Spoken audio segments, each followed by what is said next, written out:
이스라엘 백성이 민족 단위로 성장해서 애굽에서 나오죠. 출애굽을 했습니다.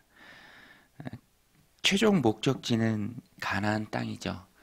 아브라함에게 또 이삭에게 야곱에게 약속하셨던 그 가나안 땅. 이제 그 가나안 땅에 들어가서 살면 됩니다.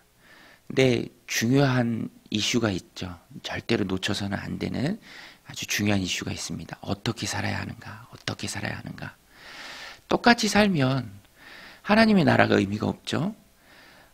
구분이 안 된다면, 구별이 되지 않는다면 하나님을 섬기는 하나님 백성의 삶의 큰 의미를 다 놓쳐버린다라는 것입니다.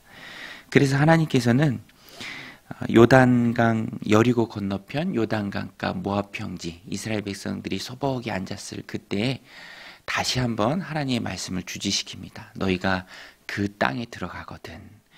그래서 민수기 30장 이후에 하나님 말씀을 이렇게 보면 항상 미래지향적이에요. 그 땅에 들어가는 건 변함없는 사실이죠. 하나님 당연히 그 땅에 들여보내십니다. 그것이 중요한 것이 아니라 그 땅에 들어가면 어떻게 살아내는 것이 훨씬 더 중요하다라는 것이죠. 땅에 들어가는 것이 목적이 아니라 그 땅에 들어가서 하나님의 다스림을 받는 하나님 백성으로 열방의 하나님 섬기는 그 모습을 보여줘야 될 막중한 책임이 이스라엘 백성에게 있었다는 것입니다. 오늘 본문에는 두 가지 전제가 나옵니다. 첫 번째는 그 땅에 들어가면 생명이 소중하다. 그리고 너희가 살아갈 그 땅, 즉 공동체죠. 그 공동체가 중요하다. 생명이 소중하다.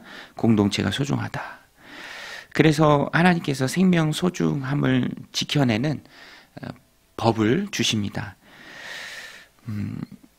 실수로 사람을 죽인 자들에 대해서는 용납하고 품어주라. 그래서 도피성 제도를 만드시죠.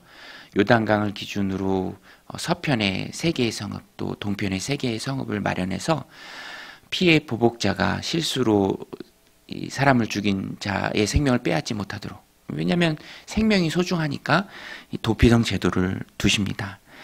그리로 달려가서 생명을 보존할 수 있는 것이죠. 그래서 25절에 보면 피를 보복하는 자의 손에서 살인자를 건져내어 그가 피하였던 도피성으로 돌려보낼 것이요. 그는 거룩한 기름 부음을 받은 대제사장이 죽기까지 거기 거주할 것이니라. 이 말씀에도 중요한 의미가 있습니다. 비록 실수를 할지라도 타인의 생명을 해한 자는 마을에 그대로 살아갈 수는 없습니다. 도피성으로 피해서 자신의 생명을 보호해야 하고요. 대제사장이 죽기까지 소중한 생명을 실수로 할지라도 해한 자이기에 그가 해한 그 생명이 누군가의 가족이고 또 소중한 사람이잖아요. 그 생명이 소중하기에 대제사장이 죽기까지 거하던 곳을 떠나서 도피성에 머물러야 했습니다. 그 사람도 살리고 또 그 생명의 소중함도 모든 일을 접하는 사람들로 하여금 깨닫게 하기 위한 하나님의 방법입니다. 악의가 없다면 돌려보내라. 그러나 그가 도피성에 거해야 한다. 대제사장이 죽기까지 도피성에 거해야 한다. 당사자도 도의적 책임을 져야 했습니다. 생명이 소중하게.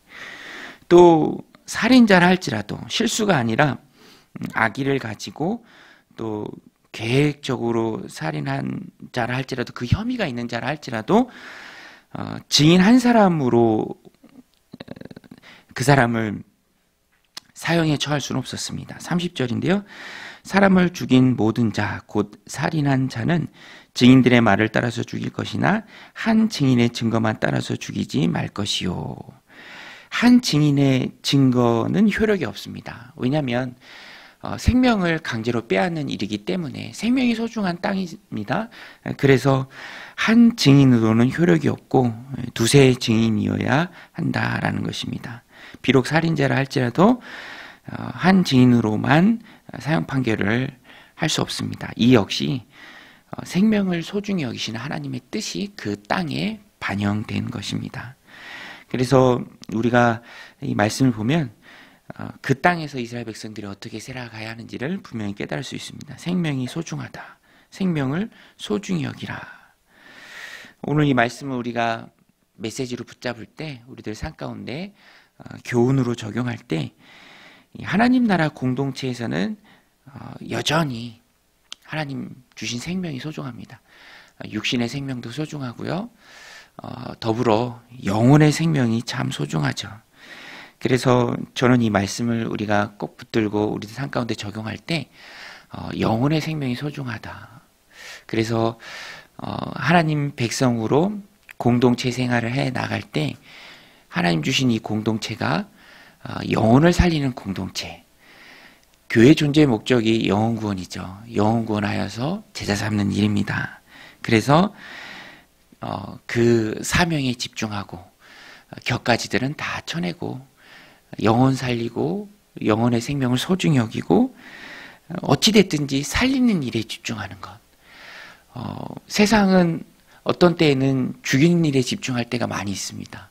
여러 가지 이해관계 속에서 밟고 올라가려고 하는 그런 일들이 참 많이 있죠. 매도하고 중상모략하고. 그러나 교회 공동체는 한 영혼이 살아가는 것이 너무너무 중요하죠. 그래서 영혼 살림의 걸림돌이 되는 것은 다 제거해야 하고요. 살아나야 할 영혼이 교회 공동체를 보면서 오해할 수 있는 소지는 그런 잘못된 빌미는 주지 말아야 한다라는 것입니다. 그것이 바로 살리는 일에 집중하고 살리는 일에 부름받은 교회 공동체가 힘써 행할 일이죠. 교회는 영혼 구원의 센터입니다. 또 오늘 본문에 보면 33절에 보면 그 땅을 더럽히지 말라. 또 34절에도 더럽히지 말라라는 말씀이 나오는데요. 너희는 너희가 거주하는 땅을 더럽히지 말라. 또 34절에 너희는 너희가 거주하는 땅, 곧 내가 거주하는 땅을 더럽히지 말라. 나 여호와는 이스라엘 자손 중에 있음이니라. 하나님이 함께 하십니다. 하나님이 거주하시는 곳이에요. 이 땅의 영적 의미가 바로 하나님 주신 거룩한 공동체 교회죠. 그래서 생명이 소중하다, 공동체가 소중하다. 하나님 백성으로 이 땅을 살아갈 때 우리가 잊지 말고 꼭 붙들어야 할 신앙의 원리입니다. 생명이 소중하다, 살리는 일에 앞장서라. 하나님 함께 하시는 이 공동체가 소중하다. 그래서 영적인 거룩한 땅은 바로 교회입니다. 영적인 교회죠. 영적인 이스라엘입니다. 주님이 십자가로 피 흘려 사신 거룩한 공동체입니다. 이 공동체는 생명 사랑을 앞세우고 나아가야 하고요. 또 영혼 사랑을 힘써 실천해야 하는 거룩한 공동체입니다. 또 하나님이 함께 하시는 공동체죠. 그래서 이 공동체는 항상 하나님이 주인이 되어 주셔야 하고요. 또 성령님의 지도를 받아야 합니다. 성령님의 다스림과 통치가 이 공동체 가운데 있어야 한다라는 것입니다. 오늘 이 말씀 우리가 붙들고 하루의 삶을 살아갈 때 생명이 소중하다. 생명을 살리는 공동체. 또 이 공동체가 거룩한 땅입니다. 피 흘림으로 미움으로 또 세상의 가치를 들여옴으로 절대로 더럽힐 수 없는 공동체가 바로 교회입니다. 너희는 너희가 거주한 땅을 더럽히지 말라. 이 공동체를 소중하게 가꾸고 또 아름답게 세워나가는 믿음의 백성들 또 오늘 하루 다 되시기를, 그래서 하나님이 약속의 축복들을 많이 받아 누리는 복된 하루의 삶이 되시기를 주님의 이름으로 간절히 축원드립니다. 우리 같이 말씀 붙들고 또 기도하며 나아가겠습니다.